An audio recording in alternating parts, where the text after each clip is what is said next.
ভারত জুড়ে ফের বাড়ছে উত্তেজনার পারদ। এবার ই-20 পেট্রোল চালু ইস্যুতে বিক্ষোভের ঘোষণা, মোদির বাসভবন ঘেরাওয়ের ডাক। বিক্ষোভের পর এবার নতুন বিতর্কের মুখে মোদি, শিক্ষার্থীদের কাছে ক্ষমা চাইতে ভারতের প্রধানমন্ত্রীকে চাপ, লোকসভায় রাহুল গান্ধীর ক্ষোভ। ভয়াবহ হামলার প্রস্তুতির শেষ মুহূর্তে সিদ্ধান্ত বদলালেন ট্রাম্প, দিলেন অভিযান প্রত্যাহারের ঘোষণা। কূটনৈতিক পথেই আস্থা মার্কিন প্রেসিডেন্টের।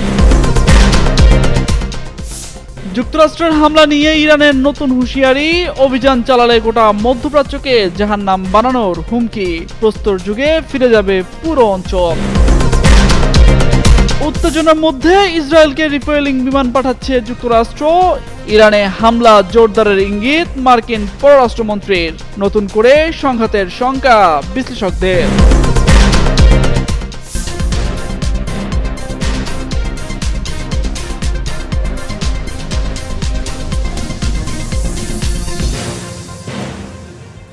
ফের ভারতে ছড়াচ্ছে উত্তাপ। ই-20 পেট্রোল চালুর বিরোধিতা ঘিরে ছড়িয়ে পড়ছে উত্তেজনা। এরই মধ্যে এই ইস্যুতে দেশটির প্রধানমন্ত্রী নরেন্দ্র মোদীর বাসভবন অভিমুখে মিছিলের ঘোষণা দিয়েছেন দিল্লির সাবেক মুখ্যমন্ত্রী ও আম আদমি পার্টির জাতীয় আহ্বায়ক অরবিন্দ কেজরিওয়াল। তিনি জানিয়েছেন 2 লাখের বেশি মানুষের স্বাক্ষর সংবলিত একটি আবেদনপত্র নিয়ে আগামী 4 আগস্ট মিছিল রূপে মোদীর বাসভবনে যাবেন তারা। সংবাদ মাধ্যম হিন্দুস্তান টাইমস বলছে, শনিবার ন্যাশনাল টাউন হল এগেইনস্ট ই-20 অনুষ্ঠানে কেজরিওয়াল এ ঘোষণা দেন। তিনি বলেন, ই-20 পেট্রোল চালুর বিরোধিতা করে প্রধানমন্ত্রী নরেন্দ্র মোদীর উদ্দেশ্যে করা ওই অনলাইন আবেদনপত্রে ইতোমধ্যে 2 লাখের বেশি মানুষ স্বাক্ষর করেছেন। তিনি নিজেই এর মুদ্রিত কপি মোদীর কাছে পৌঁছে দেবেন। কেজরিওয়াল আরও বলেন, ই-20 পেট্রোল যদি সত্যি নিরাপদ হতো তাহলে মোদী সরকার আলোচনায় বসত। তবে কেজরিওয়ালের অভিযোগ উড়িয়ে দিয়েছেন দিল্লি বিজেপির সভাপতি হর্ষ মালহোত্রা।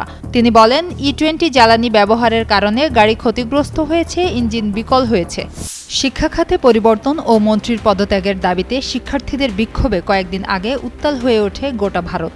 চাপের মুখে বেশ কয়েকবার সামাজিক যোগাযোগ মাধ্যমে হাজির হন দেশটির প্রধানমন্ত্রী নরেন্দ্র মোদী, দেন নানা আশ্বাস, গড়েন সর্বোচ্চ ভিউ এর রেকর্ডও। তখন তাকে নিয়ে বেশ আলোচনাও হয়। এবার ফের সামাজিক যোগাযোগ মাধ্যমে এসে সমালোচনা ও চাপের মুখে পড়েছেন মোদী। শিক্ষার্থীদের ক্ষমা করে দিয়েছেন। শুক্রবার গভীর রাতে ইনস্টাগ্রামে প্রকাশিত নরেন্দ্র মোদীর এমনই এক ভিডিও বার্তাকে ঘিরে দেশ জুড়ে নতুন করে শুরু হয়েছে তীব্র রাজনৈতিক বিতর্ক। আর এরই জেরে দেশটির বিভিন্ন বিরোধী দলের তোপের মুখে পড়েছেন মোদী। সমালোচনা করে বলা হচ্ছে, শিক্ষার্থীদের ক্ষমা নয়, বরং তাদের কাছেই ক্ষমা চাওয়া উচিত মোদীর। মূলত যন্তর মন্তরের বিক্ষোভে কয়েকজন আন্দোলনকারী মোদীকে লক্ষ্য করে গালাগালি ও আপত্তিকর ভাষা ব্যবহার করেছেন। তারই জেরে ওই ভিডিও বার্তায় এমন মন্তব্য করেন মোদী। তিনি আরও বলেন, যন্তর মন্তরে শুধু তাকে নয়, তার প্রয়াত মাকেও গালিগালাজ করা হয়েছে।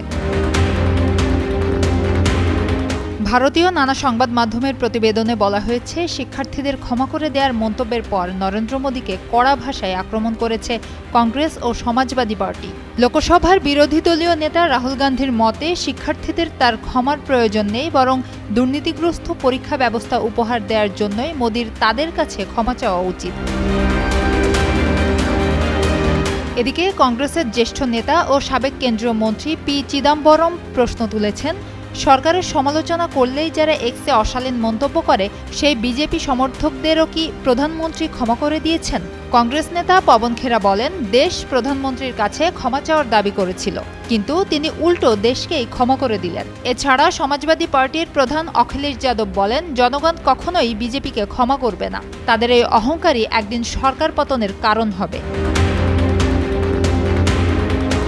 শিবসেনা নেতা উদ্ধব ঠাকরে বলেন, শিক্ষার্থীদের পেরেক লাগানো লাঠি দিয়ে পেটানো হয়েছে, টিয়ার গ্যাস ছোড়া হয়েছে গুলি, এমনকি নারী আন্দোলনকারীদের পোশাকও ছিঁড়ে ফেলেছেন কিছু পুরুষ পুলিশ সদস্য।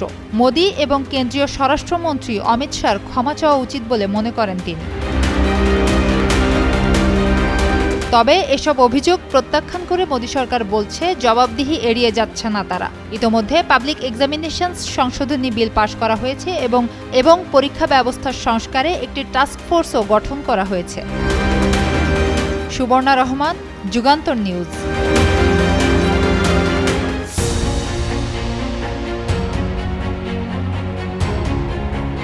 একদিন আগেও ইরানের ওপর নতুন করে বড় ধরনের হামলার ইঙ্গিত দিয়েছিলেন মার্কিন প্রেসিডেন্ট ডোনাল্ড ট্রাম্প। মার্কিন গণমাধ্যমেও জোরালোভাবে প্রকাশ হচ্ছিল যুক্তরাষ্ট্র ও ইসরায়েল যৌথভাবে আরও কঠোর সামরিক অভিযান চালানোর প্রস্তুতি নিচ্ছে। কিন্তু মাত্র একদিনের ব্যবধানে সেই অবস্থান থেকে সরে এলেন ট্রাম্প। জানালেন আপাতত ইরানের হামলার পরিকল্পনা বাতিল করা হয়েছে। তার এই আকস্মিক সিদ্ধান্ত আন্তর্জাতিক অঙ্গনে নতুন করে কূটনৈতিক আলোচনার জন্ম দিয়েছে।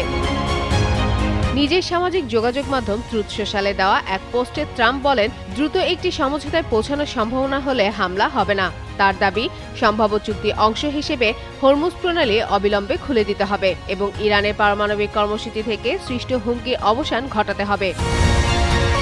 ট্রাম্প আরও বলেন, ইসরায়েলের সঙ্গে আলোচনা করেই এই সিদ্ধান্ত নেওয়া হয়েছে। তার ভাষায়, যুক্তরাষ্ট্রের সামরিক বাহিনী হামলার জন্য পুরোপুরি প্রস্তুত ছিল, এমনকি দ্বিতীয় বিশ্বযুদ্ধের পর সবচেয়ে বড় সামরিক শক্তি প্রদর্শনের সক্ষমতাও তৈরি ছিল। তবে ইরান সহ মধ্যপ্রাচ্যের কয়েকটি দেশের অনুরোধে কূটনৈতিক সমাধানের সুযোগ দিতে তিনি হামলা স্থগিত করেছেন। তার দাবি, ইরান ও মধ্যপ্রাচ্যের কয়েকটি দেশ তাকে হামলা থেকে বিরত থাকার অনুরোধ করেছিল, যাতে একটি সম্ভাব্য চুক্তির পথ খোলা থাকে। বিবিসি সহযোগী মার্কিন সংবাদ মাধ্যম সিবিএস নিউজে একাধিক সূত্রে বরাত দিয়ে জানায়, যুক্তরাষ্ট্র ও ইসরায়েল ইরানের জ্বালানি অবকাঠামো লক্ষ্য করে এখন পর্যন্ত সবচেয়ে কঠোর বিমান হামলার পরিকল্পনা করেছিল। শুক্রবার ট্রাম্পের মন্ত্রিসভার বৈঠকেও বিষয়টি নিয়ে আলোচনা হয় বলে সূত্রগুলো জানিয়েছে। অন্যদিকে তেহরান অভিযোগ করেছে, ওয়াশিংটন ইচ্ছাকৃতভাবে উত্তেজনা বাড়াচ্ছে। ইরানের সতর্কবার্তা, যুক্তরাষ্ট্রের সঙ্গে কোনো আঞ্চলিক দেশ সহযোগিতা করলে সেই দেশও যুদ্ধের আগুনে জড়িয়ে পড়বে। এদিকে সম্ভাব্য সংঘাতের আশঙ্কায় মধ্যপ্রাচ্যে অবস্থানরত মার্কিন নাগরিকদের সতর্ক থাকতে বলেছে যুক্তরাষ্ট্র। নিরাপত্তা সতর্কতায় বলা হয়েছে, পরিস্থিতি আরও অবনতি হলে বিমান চলাচল ব্যাহত হতে পারে, আকাশসীমাও বন্ধ হয়ে যেতে পারে এবং যাতায়াতে বড় ধরনের বিঘ্ন ঘটতে পারে। একই সঙ্গে প্রয়োজন হলে দ্রুত অঞ্চল ত্যাগের জন্য মার্কিন নাগরিকদের প্রস্তুত থাকতে বলা হয়েছে। ফাতেমা ফাতেহ জান, যুগান্তর নিউজ।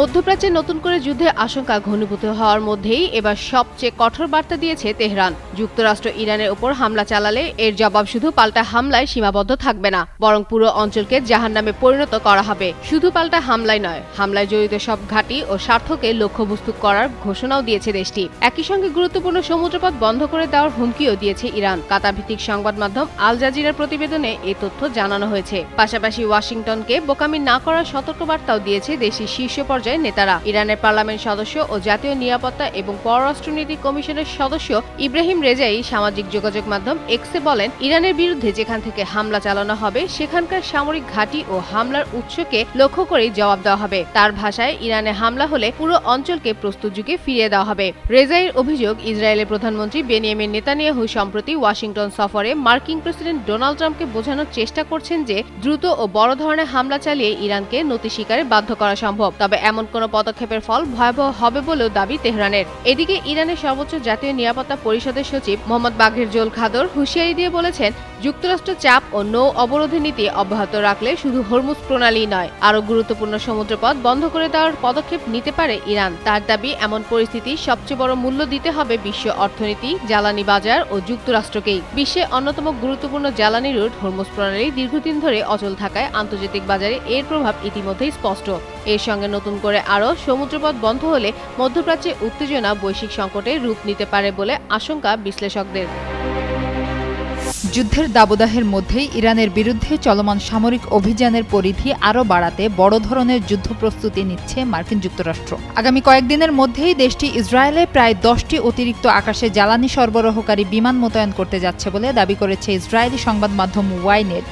রোববার আল জাজিরার প্রতিবেদন অনুযায়ী ইসরায়েলের নিরাপত্তা কর্মকর্তাদের বরাত দিয়ে বলা হয়েছে, নতুন বিমানগুলোর বেশিরভাগই তেল আবিবের বেন গুরিয়ন বিমানবন্দরে অবস্থান করবে। এর ফলে সেখানে আগে থেকে মোতায়েন থাকা 30টিরও বেশি মার্কিন রিফুয়েলিং বিমানের সঙ্গে নতুন বিমানগুলো যুক্ত হবে। তবে এ বিষয়ে যুক্তরাষ্ট্রের পক্ষ থেকে এখনও আনুষ্ঠানিক কোনো ঘোষণা দেওয়া হয়নি। কিন্তু মার্কিন পররাষ্ট্রমন্ত্রী মার্কো রুবিওর বক্তব্যে ইরানে হামলা জোরদারের ইঙ্গিত পাওয়া গেছে। শনিবার ফক্স নিউজকে দেয়া এক সাক্ষাৎকারে তিনি বলেন, ইরানের বর্তমান নেতৃত্ব এমন একজন মার্কিন প্রেসিডেন্টের মুখোমুখি হয়েছে যিনি প্রয়োজন হলে পদক্ষেপ নিতে দ্বিধা করেন না। রুবিও আরও বলেন, তার মনে হয় না ইরানের শাসক গোষ্ঠী আগে কখনো প্রেসিডেন্ট ডোনাল্ড ট্রাম্পের মতো একজন মার্কিন প্রেসিডেন্টের মুখোমুখি হয়েছে। ট্রাম্প এমন একজন নেতা যিনি বাস্তবে পদক্ষেপ নেন। পররাষ্ট্রমন্ত্রী পররাষ্ট্রমন্ত্রী মার্কো রুবিও আরও অভিযোগ করেন, গত 2 থেকে 3 দশক ধরে শুধু যুক্তরাষ্ট্র নয়, আন্তর্জাতিক সম্প্রদায়ের অনেকেই ইরানকে বিভিন্ন বিষয়ে দায় এড়িয়ে যাওয়ার সুযোগ দিয়েছে। তার মতে, ইরান চুক্তিভঙ্গ, বিভ্রান্তিকর কৌশল এবং প্রতিশ্রুতি লঙ্ঘনের মতো কর্মকাণ্ড করে এসেছে।